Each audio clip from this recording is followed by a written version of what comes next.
শাওয়াল আমার ছোট থাকতে সবচেয়ে আদরের, সবাই ভালোবাসতো, সব কিছু পড়ে থাকলো শাওয়াল আর ভালো না।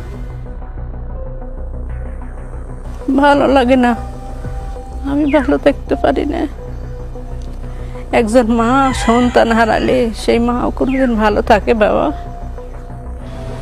আমি তো তখনও বুঝি না আমার শান্তমণির লাশ আমার হাতে দেবে, হয়তো অন্য কারো লাশ আমার হাতে দেবে, আমি বলবো যেটা আমার শান্তমণি না, যাই দেখি তো আমার শান্তমণি। আওয়ামী লীগে যারা ছিল তারা ওই সময় আমাদের ছাত্রদেরকে সন্ত্রাসী বলে আখ্যা দিয়েছে, অনেককে টিকিট দেয়, চিকিৎসার দায়িত্ব নেই। কোথাও বাতাসে শীষ কাটে বুলেট, জেগে ওঠে বিদ্রোহ।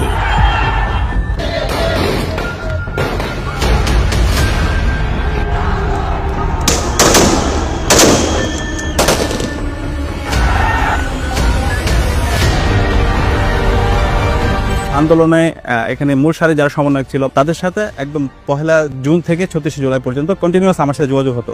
এটার সাথে জড়িত ছিল হচ্ছে 9 দফা ছাত্র শিবিরের কথা বলে তারা হচ্ছে স্পিড করার যে বিষয়টা, বিভিন্ন হাউজে মিডিয়া হাউসে সেগুলো পৌঁছে দেওয়ার বিষয়টা, কিংবা হচ্ছে ইন্টারন্যাশনাল জার্নালিস্ট যারা আছে তার কাছে পৌঁছে দেওয়ার বিষয়টা ছাত্র শিবির এই দায়িত্ব পালন করে।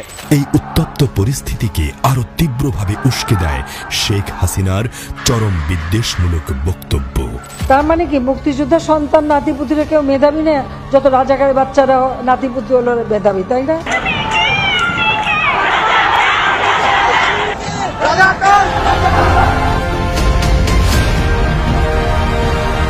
আমি যখন আমার টি শার্টটা তুলি তখন দেখি যে নারী বুড়ি সহ সামনে বের হয়ে গেছে। কুরবানিতে আমরা গরু জবাই দিলে যেরকম রক্ত প্রবাহ থাকে সেরকম রক্ত মানে ফিনকিতে ছুটতেছিল রক্ত।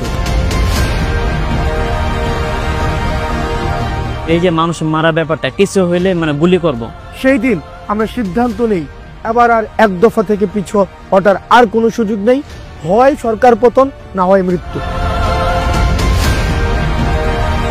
মোস্ট অফ দ্য পেশেন্টের গুলি লেগেছে মাথায় এবং বুকে, এটা আসলে টার্গেট কিলিং। 36 জুলাই বাংলাদেশের দ্বিতীয় স্বাধীনতা। এই আন্দোলনে আমরা শুরু থেকে দেখে এসেছি সবার অংশীদার ছিল, সবাই অংশগ্রহণ করেছে, সবাই শহীদ হইতে যাওয়ার কারণে আসলে আমরা বিজয়টা আলটিমেটলি অর্জন করেছি। বিভিন্ন শ্রেণী পেশার মানুষেরা যখনই নিউজ শুনতো ইন্টারনেটের মাধ্যমে অথবা কারো মাধ্যমেই শুনতো, তার বন্ধু বান্ধব সহ তারা মূলত একত্রিত হয়ে যেত। শহীদদের আত্মত্যাগের ঋণ হিসেবে নতুন ও সমৃদ্ধ বাংলাদেশ গড়ার লক্ষ্যে এই প্রজন্ম হাতে হাত রেখে কাজ করবে, এটাই ইসলামী ছাত্র শিবিরের প্রত্যাশা। হাসিনা আমার ছেলেকে পাঁচি থলি নে, আমার ছেলেকে দুনিয়াতে নিলি। আমরা যারা বেঁচে আছি আমরা এক ধরনের গিল্ট ফিল আমাদের প্রতি কাজ করে। বাংলাদেশের ইতিহাসে এ যেন এক অভাবনীয় ঘটনা। এই মানুষের ঢল আমাদেরকে বুঝিয়ে দেয় জীবনের সবচেয়ে দামি সম্পদ হচ্ছে স্বাধীনতা। এই চোখ যা দেখেছে, এই কান যা শুনেছে, এই মুখে যে স্লোগান উঠেছে তা মুহূর্তেই আলাদা করে দিয়েছে ইতিহাসের গতিপথ। কি ঘটেছিল এই সময়?